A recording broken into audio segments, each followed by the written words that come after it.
T-Ban and Brandon. Welcome to the Platform Podcast. Oh, clap. I'm getting really bad at this. Start again. Yeah. This isolation life is really getting to me. But welcome to the Platform Podcast, and today we welcome a man labelled as the voice of powerlifting, Tim O'Shea. I like how we add. Thank you, boys. It's lovely to be here. Actually, it's been a clapathon, hasn't it? You did your clap at a start and some clapping there. So yeah, no, it's really good. I've really enjoyed your podcast over the last 20 or so. So I think it's a really good thing for the sports. I think you guys do a really good job of it. Oh, sweet. Thanks, bro. Thank you very much. I think we want to just try and bring something different. Yeah, that's my last suck hole for the day. All right, Mr. Tim O'Shea. We are going to kick it off with 21 words of who you are and what you do. We count the words, the sounds, the mutters, all the things. Are you ready? I was born ready. All right, brother, we're counting. Let's go. I'm a strength sports announcer. I'm a journeyman, a strength athlete across multiple disciplines. Proud dad, proud husband, a rural firefighter. I'm a junior soccer coach, and I'm a community-minded person. How do we go? Damn, I think that's the best one we've ever had. Yeah, that was amazing. I think you got 22 words. Way better than Luke's. Poor Polly. Yeah. But it was way better than Have you mentioned him every episode so far? I think so. I actually think so. Yeah, I know. He's loving it. I think we're making him podcast famous. So yes. I reckon a lot of people would listen to this and be like, who's that Luke Polly guy they just rail all the time? What you need is one of those, you know how workplaces get a days without a lost injury? You need a podcast without a Luke mention chart. So you go 1, 2, 0, 0, 0, 1, 2. That's what you need. I don't think we would get very far because everyone we've had on so far in some way, shape or form has been involved with Luke. And obviously he's been around for fucking forever. But everyone's got, and they say the same thing, and it's just too good. Like one of the strongest people, and I think Jordan Shallow described him the best as he's the bloke that you see rock up to a powerlifting comp in New Balance sneakers and go, who the fuck's that guy? And then automatically he just squats 400. Yep. Luke now and in the future will rightfully take his place amongst legends of Australian powerlifting. And I think his numbers will stand for themselves. You know, he's obviously he's done more pro raw / big dogs than any other athlete. You know, he's I can't remember what, maybe the 4th or 5th person to squat 400 kilos raw. Yep. He's done some pretty spectacular things in the sport, and he's still going as far as I know, you know. So he's definitely a person who deservedly will be remembered as a groundbreaker for super heavyweights, but as a powerlifter in general, and he's a top bloke. Yeah, 100%. Like that's the best thing about him. At the end of the day, he's still just a bloke. First dude at 40 to squat 400? Yeah, he was the first dude at 40, if I'm not mistaken. Over 40. Yeah. Over 40, yeah. Well, 40 and above to squat 400. You're probably better off asking Tim. That guy knows more about powerlifting and strength sports than probably it'd be you and Marcos at the top in Australia to know more than anyone. Well, no, I pinch most of my knowledge from Marcos. I don't know much, but I do keep pretty good records. I've got all the pro raw records and stuff and all the stats. So I can pull out random stuff at festivals and pretend I just made them up. So that's a really good, I think that's the best segue we've ever had on an episode so far. Yeah, you're welcome. Yeah, thank you. Actually, as we said before this, there's no plan. It's literally just let's see how we go. But you are labelled as the voice of powerlifting. How did that begin? How did you get into announcing the biggest competitions in the world? It sort of fell in by accident, I think. And I've always done some announcing. Like I've done some local strongman and stuff like that. And I've done a few mates' weddings and stuff. So I've always been comfortable in that sort of environment. But I think it was Nats maybe for I was just there, I was down there for the week, and I think Scott went to the toilet or something. I said, I'll announce for a bit if you want. Yeah, you sure? Yeah, that's right. I can probably do it. And, so I sort of announced for a little bit here and there. And then Marcos said, do you want to come and do it? And I think the first Pro Raw at the Arnold, I think it was Pro Raw 8, I went down there and did that one, and I proved to be competent. And before you know it, I've done a heap of power. I've done every Pro Raw and every Big Dogs since. Obviously every Big Dogs and every Pro Raw since 8, 9, 10 and 11. And then I've picked up a bunch of other strongman shows, and I've done everything. I've done IPF, powerlifting, which was nice. And, obviously capo meets and GP sets. So, and I love being a part of it. And to be honest, I get just as excited seeing somebody squat 100 kilos for the first time as I do seeing, Milanishev go a world record, So Absolutely. it's just cool to be amongst that environment. And as I'm sure you guys are, I'm sure when you're coaching somebody, you'll take somebody out there to squat their first 100 kilos and you're just as excited, because they've worked just as hard as anybody else. Yeah, that's the exact point. Like, it doesn't matter if it's 100 kilos on the bar or, as you said, Milanishev squatting, I think it was 485, that first Big Dogs. Like, they've all put in the hard work, and it's just as significant.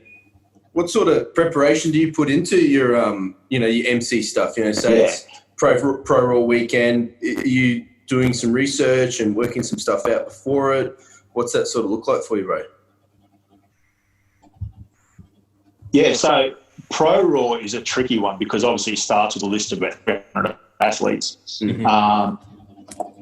Fortunately, I work as a statistician in my day job, my data analyst, so I've got a fair understanding of keeping track of data. So I've got a big database of all the Pro Raws, so I can go down and say, so-and-so's done 7 and, they've podiumed 3 times. I've got all that stats, so I can put it all together. And I normally put out a shout out to everyone saying, hey, if you can you email me with some details about your coaches and whatever else? And as you guys know, 5 years ago in powerlifting, you know most of the athletes. Now I don't know any of the athletes, and I barely know any of the coaches. There seems like every Pro Raw there's 8 coaches I've never heard of. So I just get people to try and fill me that info, and I probably get responses from about a third of the people. But a bunch of the people obviously already got a lot of stuff because I know them, and I get enough from the other people that I can bluff along. Big Dogs is a bit different, as is Wildcats and as will be Manlets, because they're all big names. I can look them up. I can watch their YouTube videos and stuff. So that's exciting as well. When Milanishev came out, obviously there's so much information online. But to be fair, most of those guys, most of the top internationals have made contact back when I've emailed them and said, hey, here's some information, let me know if you need anything else. So they've been really good. So, that's the sort of prep I do. And but I find for the most part, if you know one thing about an athlete, you can bullshit all day about them. If you know what team that person's from, but you can say, this is Brandon Greco coming out here, and I know that you're from Ethics Performance, and I can make up a whole story across 9 lifts based on that you're Brandon from Greco, or Brandon from Epic. You come out, I'll give you a hard time about the colour of your chucks or whatever. And, it's enough to do. I love that. That's the best. My next question was going to be have you ever been lost for words out there? No, because it's easy to make something up, somebody comes wandering out and, so they've always got something dumb going on, I remember there was a guy coming out at a GPC comp and he looked like, what was the baddie of Karate Kid? The bad kid was Johnny. Johnny.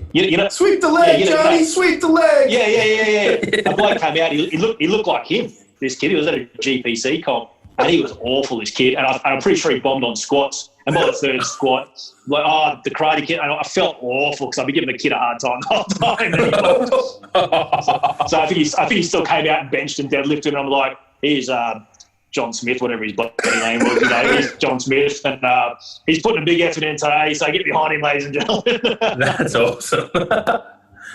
That's too good. But generally, it's easy enough, and, I'm sort of involved in the sport enough that there's always a bit of gossip about somebody who can throw a small amount of innuendo in there that enough people get to be funny, you know what I mean? Yeah, because obviously you've competed yourself for obviously a multitude of times in powerlifting and now strongman and Highland. I think I could list all your sports and would be here forever. Yeah, how many competitions was it? I think before we spoke in Pro Raw, 63 contests. 63 contests. Wow! And I think 14 of them are internationally, outside of the country. Wow. And I think all bar about I think about 20 or 22 in Queensland. The rest are interstate or international, so which has been pretty cool. I'm pretty fortunate to have. I'm a very average strength athlete, but I've had a very charmed career. You know, a lot of good opportunities, and which has been pretty awesome. It's funny, like you mentioned competing over internationally. I spoke with Ricky Guggia this week about obviously the podcast, and I was saying we're going to interview yourself. And he told me this story about, I think you and him were rooming in Argentina. And Ricky was cutting to, I think, the hundreds or something, and he was like having this hard cut. But you walked in with a pizza and ate it in front of him. Oh, that's the best. Yeah. Mate, so we flew across. He was doing something stupid. He was like 117 cutting into 100 or something like that. You know, it was a ridiculous cut. And we got on the plane, and Argentina's a long way, you know. Yeah. And so we got on the plane, and the cabin crew were excellent. So I was eating 2 and 3 meals at a time. I left Australia at 136 kilos for the 140s. You know, I was eating 2 and 3 meals and having extra desserts, and wander up, get a packet of chips and get an apple and whatever else. And then we landed, eventually got to Iguazu. We competed in the middle of the jungle. Got off, and I'm like, geez, I wouldn't mind to eat. So Ricky's like, yeah, I'll come with you. And it was only when I had a massive pizza and I was about halfway through, I'm like, you can't really eat, can you, man? Right, go ahead. So we kept going. And, I just ate and ate and ate. Argentina, I don't know if you know, is known for their steaks, so they I don't know, for $5 Australian or whatever, we're all eating like half kilo lumps of meat, beautiful steak. We say we've got the best steak in the world here in Australia, but Argentina's up there, these beautiful steaks and stuff like that. And the poor bloke was cutting the whole time. And the night before weigh-in, the poor bloke was probably had about 5 or 6 kilos to go, and he's in and out of the bath, hot bath, cold shower. And I was trying to sleep, and once in a while I'd wake up, going, yeah, you're right, yeah. He got it, he made weight. I don't think he had felt the best standing on the scale the next day, but he made it. But it was pretty, I really enjoyed watching somebody firsthand doing that massive a cut, because it's very unusual and you probably don't see as much anymore, but it's a pretty brutal cut. It was awesome to see. And I left Australia at 136 and ate everything I could eat in between, and then 4 days later I weighed in at 136. So. Funnily enough, I don't know if you guys know Anita Mahoney, the president of the secretary of GPC. She's a wonderful lady, but doesn't mind the super heavyweight men. So I weighed in there and at 136 my undies, and she was sitting there looking at me going, you can weigh nude if you want, I think we've all been in a way. Sounds right. I'm happy at 136. Yeah. That's amazing. This was in Argentina. So that was in Argentina. Argentina was a great trip. It was really cool. Hey, like Iguazu Falls is one of the most spectacular things I've seen in my life. But go there. We had a team probably at 15. We had a fair team, and so we went and saw Iguazu Falls, which I'm so pleased I've seen, because, like I said to the guys at the time, it's like you're glad somebody saw it with you, because you can't describe it. We went and the falls themselves are a couple of kilometres wide, and they're actually in flood when we were there, and we caught a jet boat right up to the bottom of the falls. It cost us like $10 Australian or something, which I guess you get $10 worth of safety in that. But you go out there underneath the falls, and crocodile in piranha infested river. It was pretty awesome to be part of. It was cool, and it was a small, because a couple of the European GPC Nats have been prior to it. Then Vegas, I think, was 2015, and that had already been announced. So and Argentina was expensive to get to. So we had a smaller team that year than previous years, but it was a really cool team, and we did really well. I think we placed third as a country or something with the small team. And I lifted against a bloke called Chris Janik, who at the time was probably, I'm sure he was the best multiply lifter in the world. So it was pretty cool to share a platform with him and get dusted. Oh, well. And you multiply as well? I think multiply, yeah. So I think he opened on an 1100 squat, what is it, 500 kilos, and I think he might have opened on a 800-pound bench, 365 bench. It was pretty huge numbers, eh? Wow. What was warming up with him like? Well, it was actually really, I had some good learning experiences, from a multiply specific things like, I always put my briefs on at 140, and I always thought maybe I should be going here, blah, blah, blah, and he put his briefs on 140. So just things like that, because an absolute world-class or multiply lifter, just to see those multiply tricks, like well, he's putting his briefs on. Yeah, okay, well, then I'm doing the right thing there. And no, he's doing this, doing that. But the flip side was just watching the extremes. Like he was taking oxygen after every lift. Really? Things like that I haven't seen that before or since. And he was actually shocked coming from that part of the sport in the US that us in Australia don't do it. He's like, of course you do, bro. Why wouldn't you do it? I'm like, oh, okay. Well, he's offering me his oxygen. I'm like, no, I'm sweet. I'm good. I'm breathing just fine. Jesus. Yeah, it was pretty awesome. And I think the Argentines, in particular him, weren't ready for the heavy equipment lifting. The numbers getting moved. So it was pretty scary. Like one of their model lifts actually bent and broke. One of their benches collapsed. Yeah. So the actual where the jack goes in, the metal under that just disintegrated. So they had to change monos. The bench after Chris's opener actually collapsed. So with him still on the bench? So he was still on the bench. He still had the bar in his hands. The bar lockout, and the bench was collapsing down. And there was actually some talk at the time about would he get the lift because he hadn't had the rack call and the bench started collapsing. And because I was placed second after him, Lee Marshall came and said to me, so what do you think? I said, mate, give him a lift. The poor bloke just had a near-death experience. So, and I think his own guys helped, and probably our guys, well, probably Rick and Jace Gillespie and a few people like probably from memory probably helped spot Chris there just because the Argentine guys were just a bit out of depth. But everyone walked away safely. Chris sadly had a heart attack 6 months later, and he's still around. But he had a bit of a genetic heart issue, that a lot of people seem to get in strength sports. And he's lost all the weight, and he still runs Tank's training facility in the US. He's a really good bloke. I hit him once in a while and all. He's a really good bloke, really good knowledge. Still part of Team Elite at DS. Wow. So, yeah. That's kind of cool. One of those, I mean, like any of those trips, one of those awesome people you meet, that you wouldn't meet otherwise in your life. That's incredible. Man, where did it all start for you, bro? When did you start lifting weights or throwing stones or big camber poles? Like, what was the first thing you did? Yeah. How did you get into it? Well, if I had to draw a timeline, I was a rugby league player, an average rugby league player. But once again, I was a rugby league player. I got a few opportunities. I played a season overseas and stuff, So for a very average rugby league player, I got a few opportunities there. And I came back, and my last game, I played sub-districts footy here in Brisbane and won the grand final on my last game. I scored a try as a front rower in the grand final. I went first grand final in 22 years. That's the time to retire. Yeah. So the mighty Normanby Hounds. We partied like you wouldn't believe. The Normanby Hounds, yeah. Mate, I could imagine that bloody after party.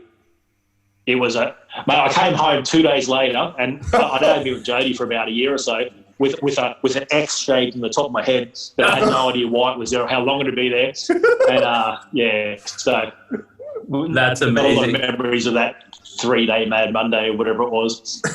So I went from that, and I'd always seen strongman, So at Google at the time, there was a bit of a shyster called Chris Andrews running some strongman, Oz Strongman. You might have heard of Oz Strongman. You sound like you might have heard of Oz Strongman. And it was actually, he ran some comps and he kept the sport going. All credit to him. I think he might have, he always did the right thing by me, I'll say that. And so he did a couple of comps and I ran those, and then I was lucky to get an invite to Australia's Strongest Man and did a couple of those, I think in maybe 10 and 11 or 9 and 10 or something like that, and competing against guys like Derek Boyer and Eben and Dan Macri, and Mark Wells was the first person I sort of got in contact with. I should give a shout out to Mark because the first time I wanted to train some strongmen, I turned up. He had a little crew training out of Southside Ford at East Brisbane there, and we'd go down the dusty car park underneath that and had some yokes and farmers and stones and stuff. So I sort of lived with those guys.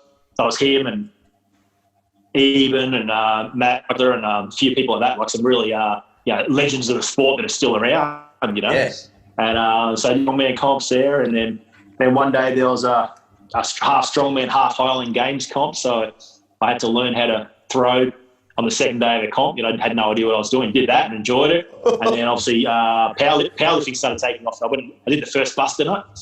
No way. When Scotty Watson ran that, I did the first Buster Nut.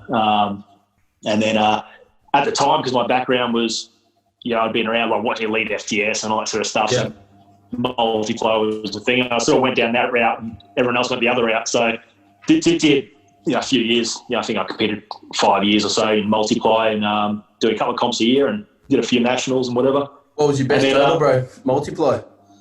882. Nice. Oh, wow. So, went through that. I was at Nats. I would have liked to have gone well. I mean, and that's always with multiply, as you guys know, if you've done any multiply, you're rolling the dice. You know, you never put your 3 best lifts together. You're like, geez, I hope this squat gets over the line for depth, and I hope this bench can touch my chest, and you know, I hope I don't, you know, my nose doesn't start bleeding before I lock out this deadlift. And yeah, it's a pretty wild west sort of sport multiply lifting, but it's exciting. And I think if it had become bigger in Australia, I would have stuck with it. But it gets a bit boring going to comps. Let's bring it back, bro. Let's bring it back. I'm ready. Let's do it. I'm building an equipped army. Let's go.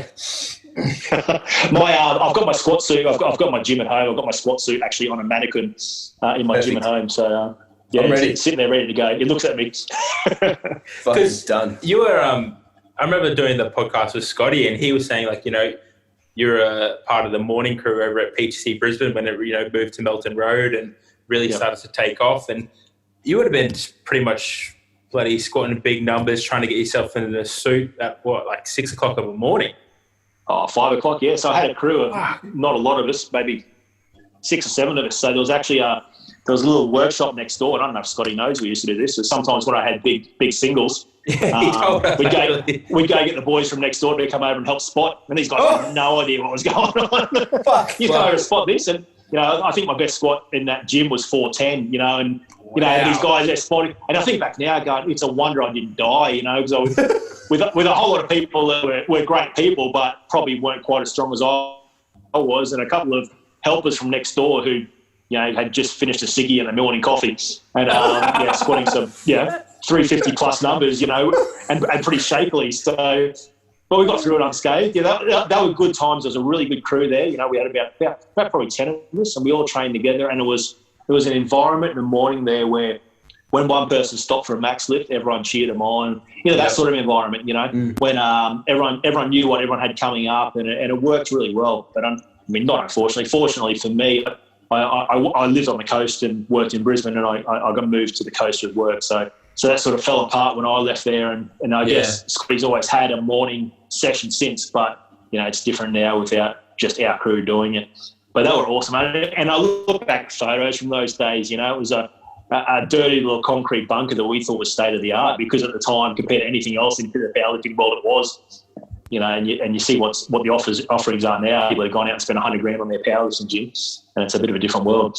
I remember training at Melton Road a couple of times, and it was just that old school rustic, and it had that real grunge feel to it. Yeah.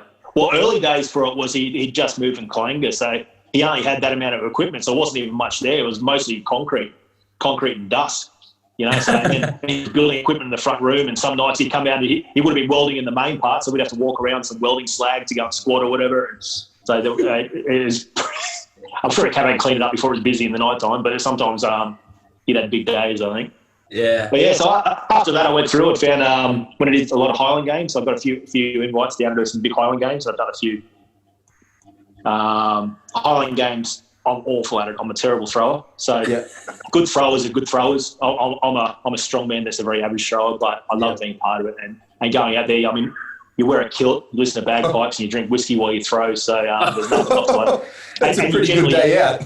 And you generally get paid, you know. So it's Highland games are awesome, you know.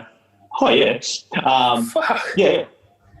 That's awesome. I don't think nobody would accept not getting paid in Highland games. I don't think, but. You know, for a long time, I was the only guy coming down from Queensland, up to obviously Terry Sparks. Yeah. Has taken the Highland Games world by storm, which is awesome. He came up here, and he does go background at Shopwood as well as being ridiculously strong. So came up here and, well, geez, he's close to me first time out. Second time he came up, just threw all my implements further than they've ever been thrown before, and then went through and won the East Coast champs here in Australia, and went across and won the Oceanias in New Zealand. So he's a spectacular athlete. He's well deserved. He's a really good athlete. But yeah, from that I fell into somebody ran a master wrestling comp in Australia, Russian stick round. Tell me about that, because I've seen you doing some of that stuff. Then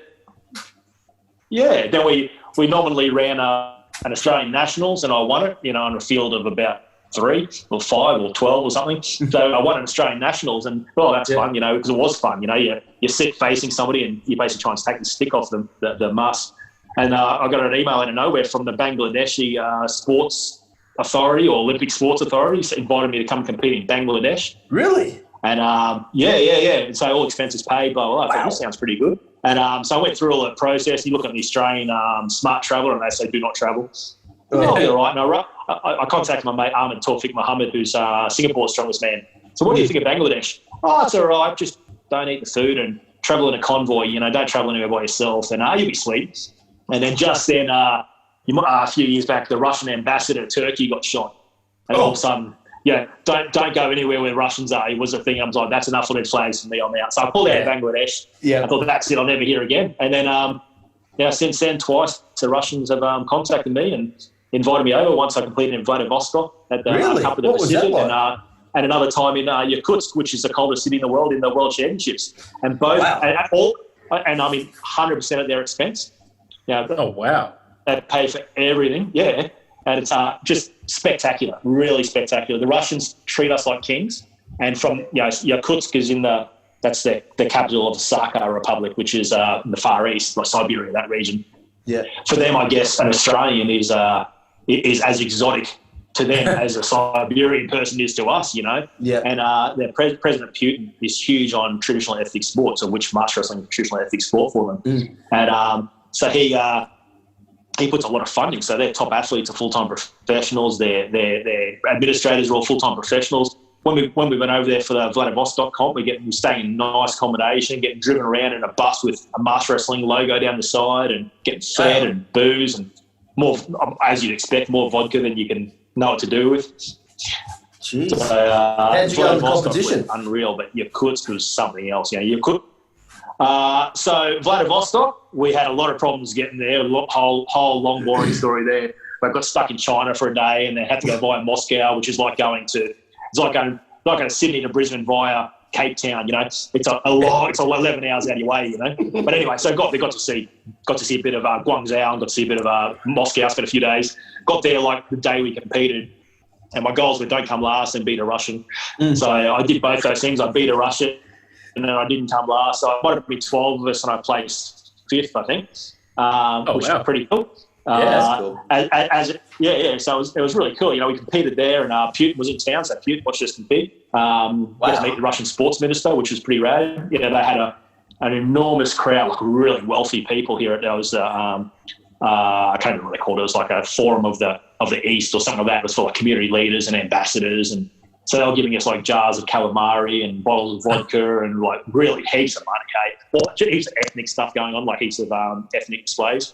And master wrestling was one of the biggest things there. And it was funny because I was over there. Dave Knapp, owner of Brisbane North Barbell, was over there as well. So he got a gig as well. The two of us went over there, and Sean Vanderberg represented New Zealand. So we went across via Moscow because of all the stuff around.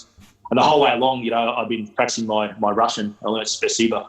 Spasiba is thank you in Russian. And I've been saying the whole way through to, going through border patrol in Russia and in Moscow. And then we went on the train and then went into Moscow and saw the sights. Spasiba. Flew across to Vladivostok, Spasiba. They lost our luggage, Spasiba. And then got up there and shook the sports minister's hand on stage, Spasiba. And the last night we were there, we had a massive banquet, heaps of vodka and everything else. And our translator came up to us, and he's drunk, and he puts his arm around me. He goes, he's laughing. He goes, bro, I need you to know that with your accent, when you say Spasiba with your accent, it sounds like how you say suck my dick. Was beside me, and and that was there going, I knew there was something wrong with the way you were saying it. Oh, that's we're looking at you weird. Soldiers and police officers, the sports minister. If I'd met Putin, I would have said it to Putin. You would have said Putin, suck my dick. They're alive. That is Putin, suck my dick. So yeah. So I just thought people looked at you funny in Russia, but I guess that's why they look at you funny in Russia. Yeah. I'm going to say the second time I went over there, I went to Yakutsk, and Yakutsk is this town. It gets to minus 60. When we were over there, it was minus 40. 40 degrees. Fuck. Yeah, minus 40. Like this is minus 35. They reckon they get 5 minutes of exposure and you get frostbite. So it's proper cold. Like when they were emailing me beforehand, they were saying, "Wear something for the cold." I said, "No, I understand what you mean, But to me, wearing something for the cold is I might put shoes on and wear a hoodie. Yeah, and I'm going, I don't think that's going to cut it. You know, what's the cold mean? And so I borrowed some gear and I was actually all right, you know. But the Vietnamese guys were worse off than us. They turned up with nothing. So they had to borrow some street sweeper outfits for those guys. So they had literally nothing suitable for the cold. But we went there and just over and over again, because it's really important to have Australia on board because we're one of the continents, you know. So I got invited to everything. So we had big banquets and dinners and everything else. And then we're going along to the university. So, okay, the university, because master wrestling in the East is huge. Like, it's bigger than basketball, it's bigger than ice hockey, it's their sport, right? So where we competed was a 5,000-seat indoor stadium, sold out. Wow. So you're a proper superstar. You know, people are, you know, meeting on the street and shaking your hand and what they want to know you're here for master wrestling. Yeah. And all the kids do it at school. But the kids don't play handball at school, they play master wrestling. So the university, people study master wrestling. They have a master wrestling department. So they had sports science. It was like Rocky IV, you know. They had people there all they're showing us, you know, as distinguished visitors. They've got people all hooked up on wires and stuff. They're showing this, that, on the big screen, like sports science sort of stuff. And they're explaining, you can see here that he's got 30% of his left hamstring, but 60% of his right hamstring is engaged. If we can increase his left hamstring by 5%, then his overall torque will increase by 6%, blah, blah, blah. Well, holy shit, I built my board from Bunnings and I trained in my shed. This is nothing I've ever seen, you know. Oh, fuck. And so I all got up there and we thought there's going to be a presentation in the main theatre. Yeah, no worries. So got in there and they, as I've gone to go in, they've gone, oh, Shay, Timothy James, your seat is up here on the stage. I'm like, oh, shit, okay. So I'm sitting up on the stage, everyone else in a suit. I've got a big dog shirt on and jeans. This is going well. So I'm sitting up there and people are speaking, you know, and blah, blah, blah, blah, blah. Next speaker from Australia, Timothy James. Oh, shit. Holy shit. There's 1,000 people in the audience. And well, here we go. So I went up there and I told them that, the plains of Yakutsk remind me of Australia because you have people that understand the remoteness and the beautifuln's in remoteness. And I love the people here. And I'm sure the people here would love Australia if they had the opportunity. And thank you so much. And woo! So I managed to get through that one all right.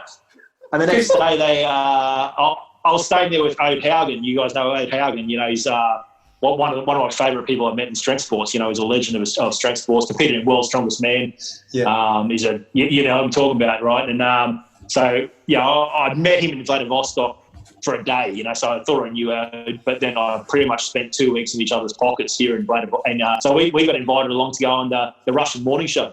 Yeah. So we got invited down there, picked up and taken to the morning show, you know. So we're there in the main, you know, it's just like watching Koshi in the we're sitting there and they got introduced and spoke on there and all I'm thinking was don't say bloody placebo. So I learned Dobro Ultra, which is good morning, so at least I could say that.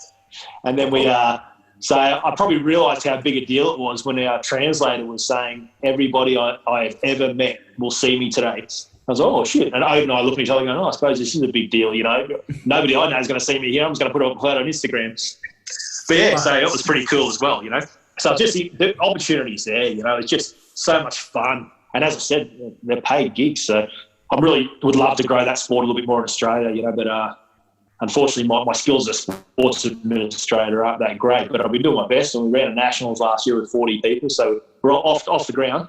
But yeah, so that's sort of, yeah. So it's pleasing to be part of that, you know. I mean Highland Games, I'll do Highland Games until they stop letting me go to them. You know, I'll probably do some more.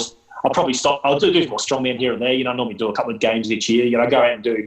William Johnson runs ISF comps out on his farm at Bow Desert. And I like to do at least one of them a year just because he's somebody that's been doing that for so long for no reward that I just like being a part of it, and it reminds you why strongman's cool. You know, you just go out there and have fun. Everyone cheers each other on, and you pick what division you think suited to you. And, you know, I guess if you needed to go again, you'd probably just take a go again. You know what I mean? Like, there's no real prizes. You pay the entry fee and you go out there and, you know, take a picnic, sit out in his paddock and lift stones or whatever he does, whatever he made it work is what you lift. So I go and do a bit of that. I haven't done any powerlifting for a long time, but, you know, never say never. You think you do some powerlifting again, bro? So that's me with I never say never. You know, there's no reason why I would. We'll just let you know when we'll go multiply. I'm thinking next year we'll give that a run, eh? Well, I'm training by myself. Well, I'm training with a very small amount of people in my home gym now. So, yeah, I don't know about big squats with nobody around except the dog. You know, it's a bit scary. Yeah, because you train like, you know, for those who don't know and those I will listening, you train in your own shed now. You got a full setup. Yeah, I've got a full setup.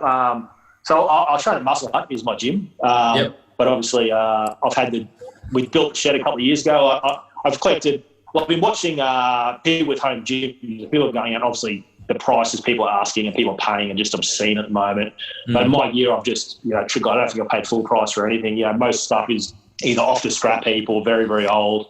And I've bought it all, and I'll probably set it up for probably a couple of $1,000 over 10 years. You know, so effectively nothing. You know, $200 here and $50 there. The shed itself, we put a 6x9 shed down the backyard, and that's all set up as a home gym, which is pretty fortuitous with current events. So I've been able to train down there and had a couple of locals or a couple of people from Muscle Hut have come in and train. You know, it's one-on-one, which is cool. You know, I've got a couple of girls and a bloke that come and train there, which is fun. And they're all people that don't want to do strongman or powerlifting, but they're people just want to get stronger and better, which is what we're all interested in.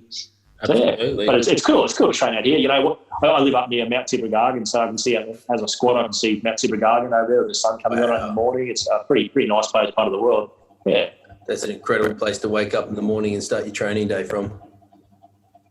Yeah. It is nice, you know, and you know, like, up and down the mountains a bit, you know, for training. And at the moment, I'm doing heaps of cardio. Like I competed in Newcastle at a Highlander event. Highlander's half Highland Games, half strongman. Mm-hmm. And they were pretty good events for me, but it was a 3-day event. You know, this is something the powerlifters make it. You know, it's not unusual in strong in 3 days. Or 2 days isn't unusual. I've never competed over 3 days before. And my best events were on day 3, and my conditioning just let me down. You know, I was just I'd always done 2-day comps, just winged it, never specifically focused on my conditioning, just focused on conditioning for individual events. But this was I was just out on my feet on day 3.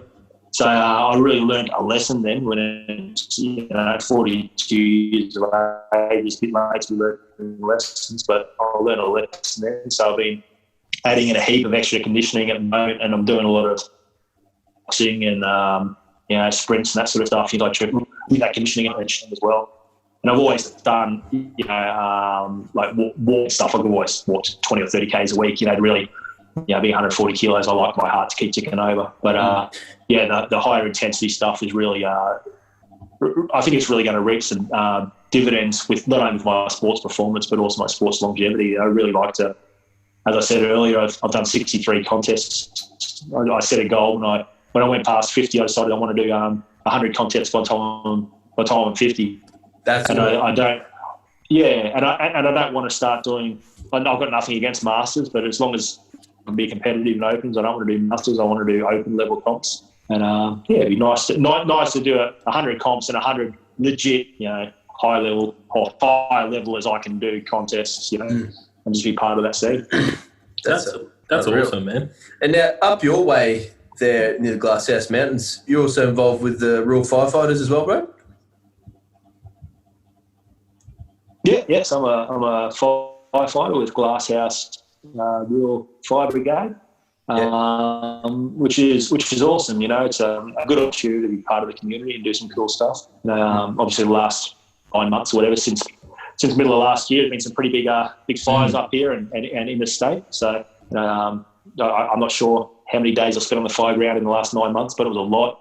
Obviously up at Pridgeon was when we had some wild days earlier in Landsborough and Woodford, and I spent a week down in a place called Wyndham near the south coast of New South Wales, in the New South Wales fires down there, which is pretty spectacular fires down there. You know, it's a good learning experience for me as a firefighter, but also as a human being, just to see what those guys are faced against.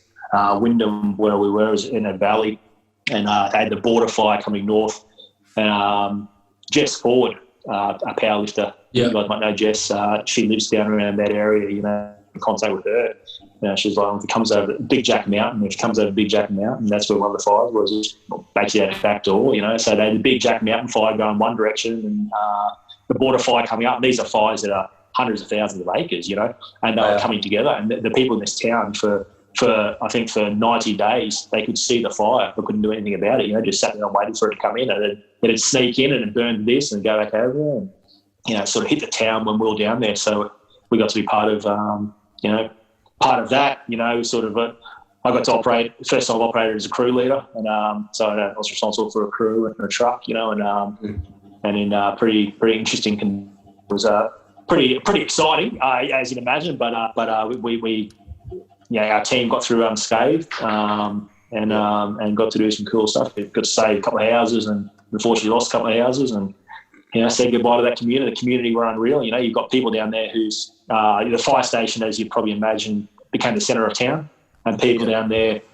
You know, you find these people living in a caravan out the back of the fire station and cooking us meals every day. You're like, you guys lost their house, you know. And they go, oh, this is important. Yeah. And they were saying, the people were all saying to us, going, the two things that have to exist in the town is the general store and the general store and the school. As long as they're there, the town will rebuild. If the general store and the school burn down, maybe a rebuild here, the town will go on. Yep. So I'm happy to say the general store and the school survived. And so I guess the town of Wyndham will be rebuilding, you know, as that money trickles down there to help the people out down there. Good people, and it's so dry, you know, every massive creeks that were bone dry, and we're told for the most part try not to waste any water, which is you know, it's not like urban firefighting where you plug into a hydrant, you know, you just any water we use had to be shipped in by tankers. So it was definitely interesting, going down there. But generally, I mean, obviously up here, we do our stuff for fire mitigation, do hazard reduction burns and whatever else, and they're available for call outs when it happens.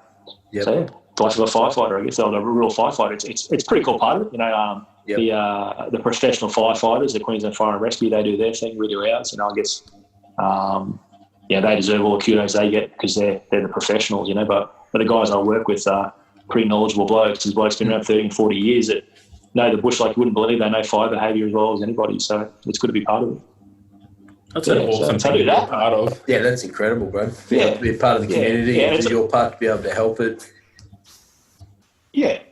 And I speak to kids about it, you know, because when I deployed to Wyndham, for example, you know, a few firefighters obviously died in these fires and whatever else down in New South Wales. And my eldest son, who's 10, he said, do you have to go, Dad? You know, as I was tucking into bed one night, or the night before I went, actually, he said, do you have to go? I said, no, I don't have to go, but somebody's got to go fight them. You know, somebody's dad's got to go fight them. So, you know, this is my turn. You know, it's the time I've got to give them. And he said, but what if something happens? I said, mate, I promise you I'll be okay. And my son said, those two firefighters that died, that he said to them too before they went out. I said, oh, shit. The kid's smart. He's got me there. But that's what but, you know, like we say to them, you know, like, you know, we can't always afford to give a huge amount of money to charity or whatever else, but we can give our time, you know, and, you know, we as a family, you know, the kids gave up their time or give up regularly, you know, with their time with me for that sort of stuff. So we give what we can. Give what you can. I think it's a good lesson for the kids. Absolutely. Yeah, that's another part of the community.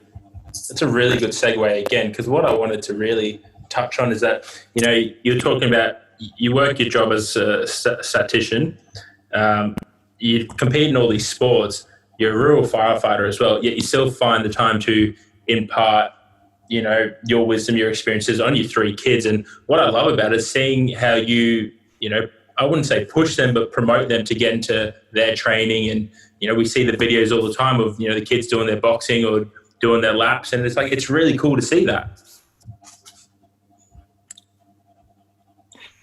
I think I don't push them at all. I provide an opportunity for them to do it, and they choose to.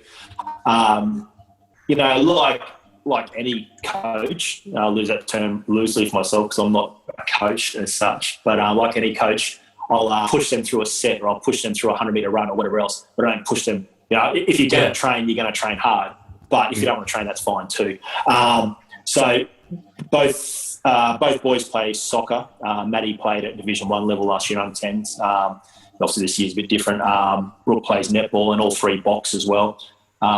Maddie, my oldest, has just stepped up to team boxing, which is they treat it as a team, you know, right up to adults. You know, they're all treated exactly the same. It doesn't matter if they're 10 years old or 25 years old, you know. So that's a bit of a culture shock for him. You know, they train bloody hard, as you'd imagine with boxers. And my youngest son, once this whole COVID thing's over, we'll be going up to team boxing as well. They both get in there, spar once a week and stuff like that, and so they get punched in the face and keep coming. And I think they're learning some good life skills as well as getting very fit and strong. And they're learning at the moment that being stronger and fitter and everything else makes those things a lot more fun. And so my daughter's also at the moment, she's just discovering as well that she really enjoys training and she wants to come down and she swings kettlebells and whatever else. I mean, that they all get involved, And I think it's cool. And having the gym here, they were part of the reason I had the gym here, not because they use it now, but because one day they're going to want to go to the gym and their mate's going to want to go to the gym. And I'd much rather be able to say, hey, why don't you guys come around here, bring your mates around, and I'll show you how to squat or whatever else safely, rather than some clown at Anytime Fitness teaching them the same thing. You know what I mean? Yeah, absolutely. Must be a pretty cool experience to be able to be there as a parent with your kids and watch them grow up in that gym with you while you're training as well. Yeah, absolutely. And as they get better, and by now, the boys are turning 9 and 11, and Brooke's going to be 8 soon. They're actually getting quite good, where they can actually do stuff and start to train as far as not just learning a movement, but start training that movement. They can start squatting, and they can. Their calisthenics are quite strong, and they can go for runs. The boys have been the last few mornings. I trained really early. I set the alarm for 3:30 and train at 4. They've been coming out at like 4:45. And I put the floodlight out in the back, and they go do sprints in the forest, and they're running off into the darkness, run back and stuff like that. And it's a good part of being brave and whatever else, jumping into that unknown, running 200 meters, and then running back towards the light. That's insane. That's awesome. It's exciting, Absolutely, man. You're an absolutely incredible human. Yeah. No, No, you go, bro. No, you go. Yeah.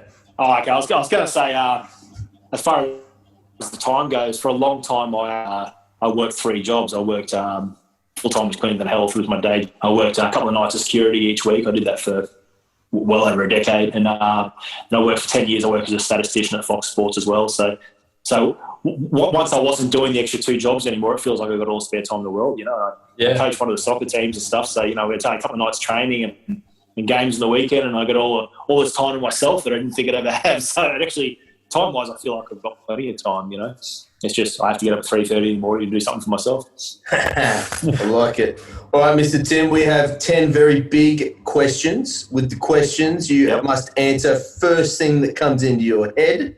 Now, I know you've also said you've listened to some of our podcasts. These are new questions. You have not heard these yet, so you kind of prepared. Are you ready? He may have listened to Thomas Lilly. Oh, damn it. Did Thomas have these ones? Yeah. I haven't listened to Thomas Lilly's. Oh, perfect. Perfect. All right, sir. I get my full bottle of Thomas Lilly on his podcast. I'll probably get enough of him.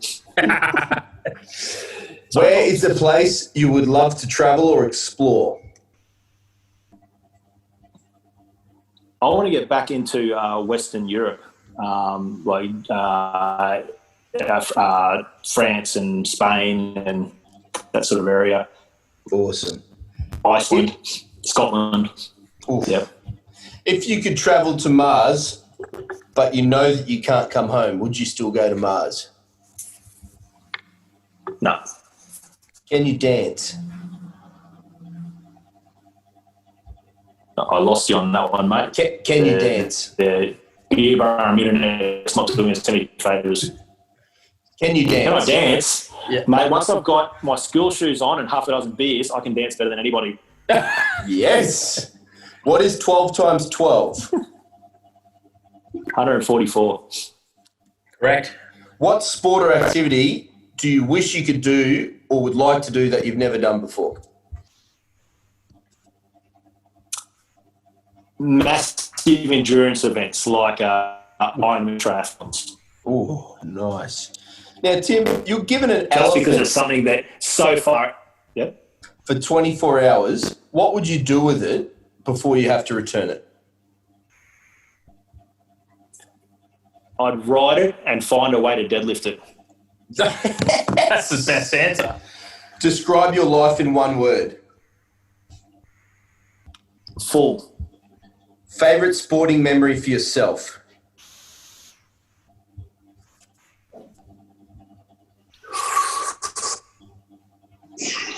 I'd say winning a grand final in 2007. I think coming off a field with guys you've trained the whole year with to win that grand final is a pretty special memory. I don't think you can compare it to individual sports, winning stuff in team sports. I think it's pretty special.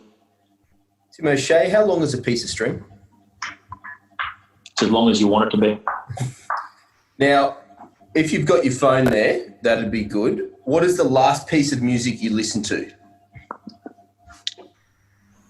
I can tell you exactly what it is because I've got it on the shed. It's the Red Hot Chili Peppers' Blood, Sugar, Sex, Magic album, which is what I trained this morning. What an album. Yep. Mate, you're an absolute legend. Where can people find you?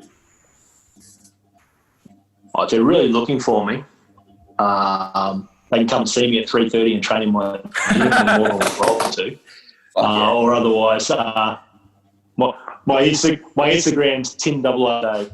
And I've got the worst Instagram in Australia. There's no rhyme or reason. I post a firefighting photo, then a lifting photo, then a picture of my then whatever, So don't expect anything motivational in there. But if you want a view of what my life is, then you can welcome to check it out.